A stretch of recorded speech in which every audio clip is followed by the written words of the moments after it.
Welcome to Storyline English. Today we are going to take an incredible journey back in time. We will explore the deep, rich, and dramatic history of England.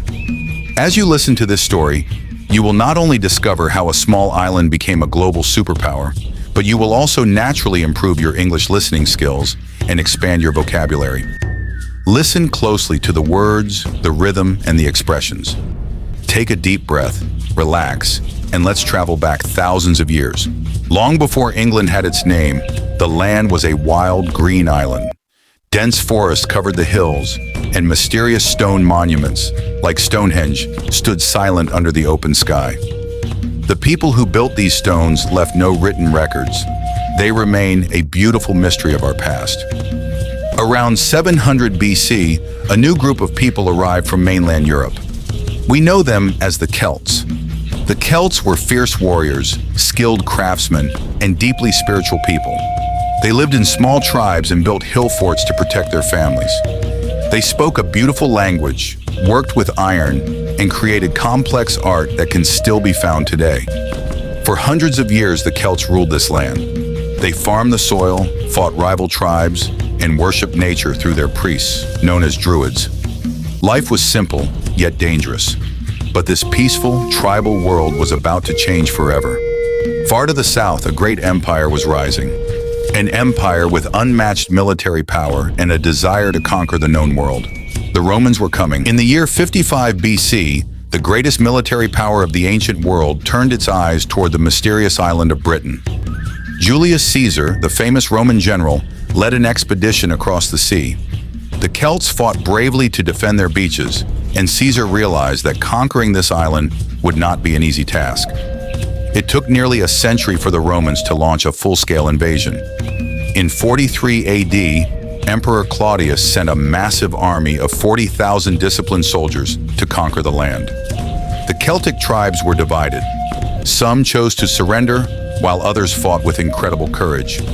One of the most legendary figures of this resistance was Queen Boudica. She was the fierce leader of the Iceni tribe. After suffering terrible injustices from Roman officials, Boudica united several tribes and led a massive rebellion. Her warriors burned Roman cities, including London, to the ground. Though her rebellion was eventually crushed by the superior tactics of the Roman army, her name lived on forever as a symbol of British freedom and bravery.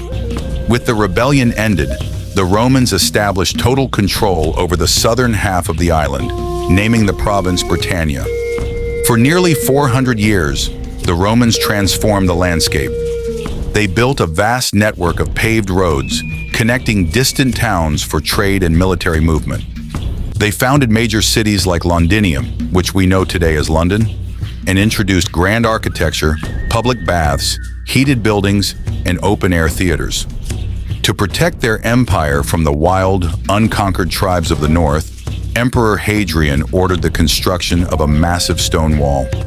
Stretching 73 miles from coast to coast, Hadrian's wall stood as a powerful barrier between Roman civilization and the untamed north. Under Roman rule, the people of Britain experienced a long period of peace and cultural growth.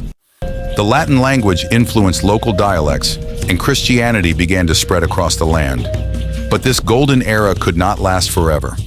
By the 5th century, the Roman Empire in Europe was collapsing under the weight of political corruption and barbarian invasions. In the year 410, the Roman legions received an urgent order. They had to pack up their weapons, leave Britain, and return home to defend Rome. The grand cities, the protected roads, and the peaceful villas were suddenly left abandoned.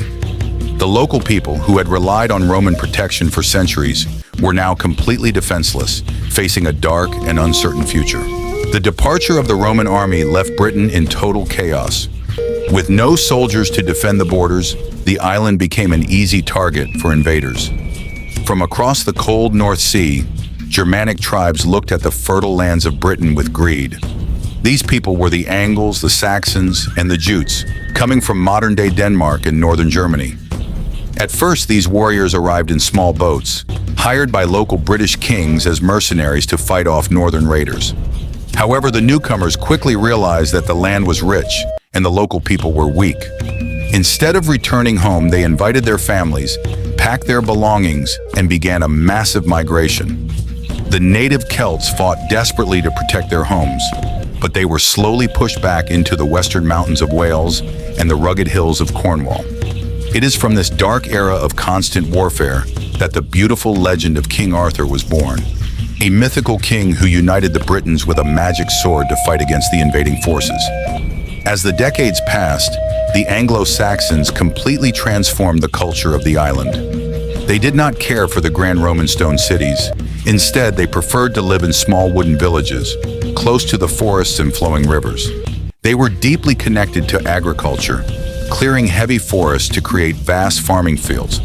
The Anglo-Saxons divided the country into 7 distinct kingdoms, known historically as the Heptarchy. These kingdoms were Northumbria, Mercia, East Anglia, Essex, Kent, Sussex, and Wessex. Each kingdom was ruled by its own powerful warlord, and for generations, these 7 kingdoms fought one another for ultimate dominance over the island. Despite the constant wars, this era saw incredible cultural achievements. The Anglo-Saxons brought with them a rich poetic tradition, passing down grand stories of monsters, heroes, and kings through spoken word. It was during this period that the epic poem Beowulf was created, capturing the values of loyalty, bravery, and honor. Slowly, the Anglo-Saxons also converted to Christianity, thanks to missionaries sent from Rome and Ireland. Monasteries were built across the land, becoming centers of learning, art, and reading. The monks meticulously wrote down the history of the land in beautiful manuscripts. Most importantly, the language spoken by these tribes, Old English, became the foundational root of the English language we are speaking today. The land itself began to be called Engleland, meaning the land of the Angles. By the late 8th century, the Anglo-Saxon kingdoms had achieved a delicate balance of power and a blooming Christian culture.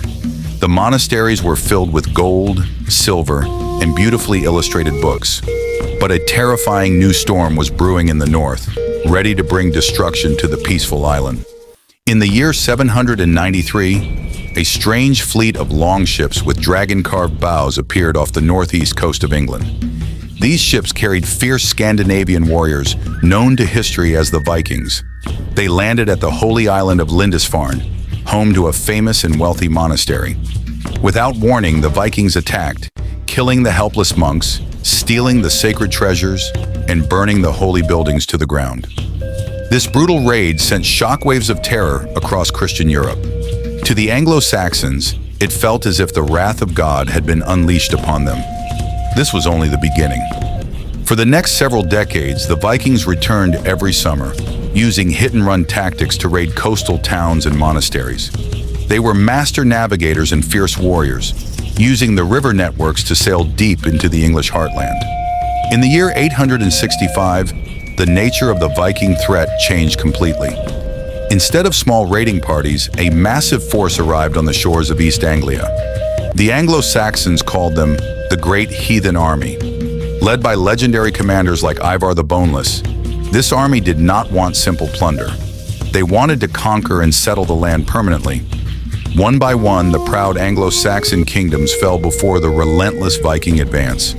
Northumbria was conquered, and its capital, York, became a major Viking trading hub. East Anglia was destroyed, and its king was executed. Even the powerful kingdom of Mercia was brought to its knees. The Viking warriors seemed unstoppable, using superior battle tactics, heavy iron axes, and psychological terror to break their enemies. By the year 877, almost the entire island of England was under Viking control. Only one single kingdom remained independent, standing as the last shield between Anglo-Saxon civilization and total Viking domination, the southern kingdom of Wessex.